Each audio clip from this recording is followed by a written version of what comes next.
Hello again, race fans, and welcome back to the channel. Today I would like to share with you some info on, I can't really call it vintage, let's just say old tech with regards to the Carrera digital slot car track, and more specifically the digital control unit and how the features and operation compared to its predecessor.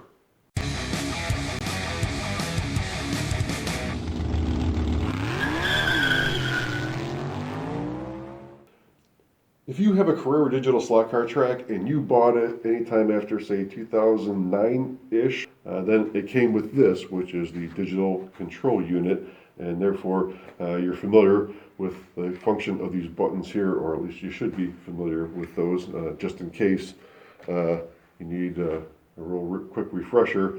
You can program the speed of the car using the speed button here, and of course you just press the button to change the values. Anywhere between 10% and 100%, and when you like the value, you then hit enter, and it programs any of the cars on the track to that speed. And then same with the braking of the car, right? You can select the values, and then you just lock it in or program the cars by hitting enter. All the cars now that are on the track get that programming, and then same goes for fuel, or the fuel tank capacity. And then we also have the code button on here too, and so this car is not programmed with this controller, right? We code it. And now this car is programmed to controller 6, right? Now, I'm not telling you anything you don't already know, but I told you that story to tell you this one. So we're going to head over to the workshop. What we have here is the Carrera digital black box, and this acted as the power base and control center for a Carrera digital track before the advent or release of the current control unit, and again about 2009. And you might notice that there's no buttons really, there are not too many buttons on it anyway. We've got a power switch and a start button, and then under this cover, when you bought this thing new, it had this cover on it. Was the pit stop functions, which is basically just on or off. We didn't have that realistic or in an arcade mode, and then a pit or pace car button. And then if you didn't have a pit stop on your track, there's really no reason to even take that cover off. Now you could program the top speed, the fuel tank level, and the braking on the cars with the black box like you can with the current CU, but no buttons. How do you do that? Well, no worries, I got you covered. Now, notice we do have 4 ports, just like the current CU for controllers. In order to program the speed now, we're going to use controller number 1. I'll just plug that in. And with the power off, hold the lane change button in, and then turn the power to the unit on. And this now puts it into programming mode for top speed. And we're going to change the values with the lane change button. And you notice that works the same as a current CU, where every time that we press it, it changes to either a blinking or a full light. And when we get to the value that we want to set it and program the car, hit the plunger. Now this car, and of course every other car on the track, will be programmed with that speed.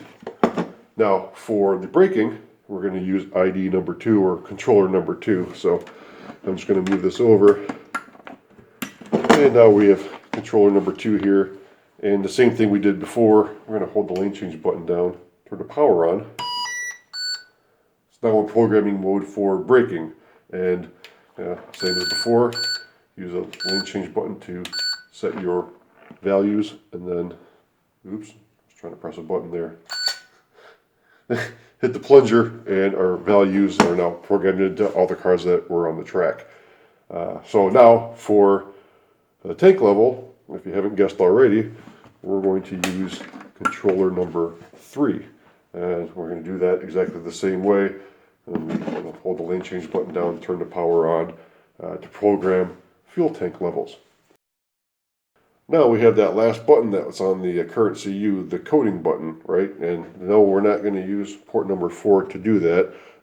We're going to use whatever controller we want program the car to. So if we want to program the car to, say, controller number 2, what we're going to do is we're going to double click our lane change button, lift the car off the track, and then drop it. It'll then go into programming mode as shown by flashing lights.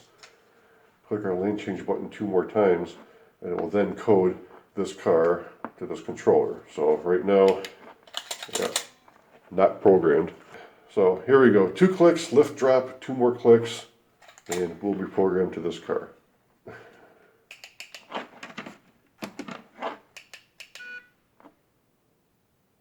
And the car is now programmed to controller number 2. This also did work with the wireless also.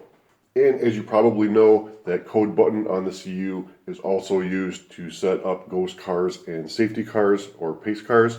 And that same function is available in the black box as well, using a variation of the technique of lifting and dropping the car to get it into programming mode.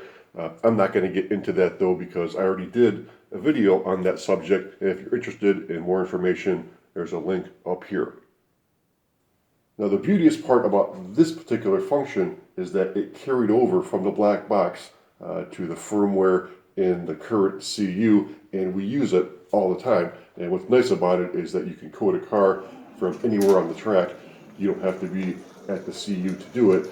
But where it really comes in handy is like on club nights, for example. We'll have practice. We'll be 3-4 guys driving on the track warming up at one time.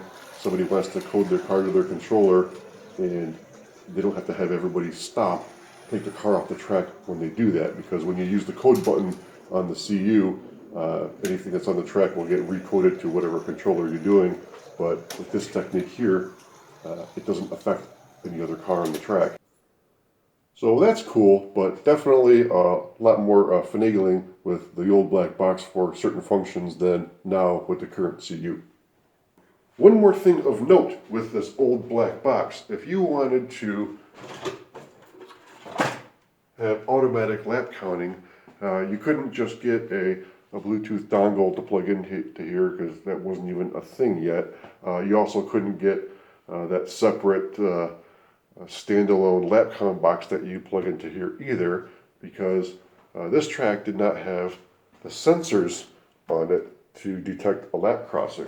And so if you wanted lap counting, you had to buy this unit right here. So it was an entirely new, piece of track that had the lap counting module connected to it, and then it also had the sensors here to detect a lap crossing. And so you would plug this in to your track somewhere close to the black box, because this cable had to be plugged in to the side of there. And so you plug this in, and then you could use a lap counting through the buttons on this screen right here, like you can with that newer standalone unit. You could also plug it into a PC. That's what we did. It would then disable that screen, and all your lap counting stuff would go through your software. So yeah, it's nice now that the new, I can't say new, it's been out for 15 years, but the current control unit has the lap counting kind of built into it, and you don't need to have a separate lap counter. You can just put in the Bluetooth dongle or plug it into a PC with a serial to USB cable. And that is how things worked back in the day. The day meaning about 15 years ago. And the current control unit was definitely a step up from the old black box that we started with. And the information in this video not really intended to help out anybody with their slot car track. I just put it up here because I thought you might find it interesting.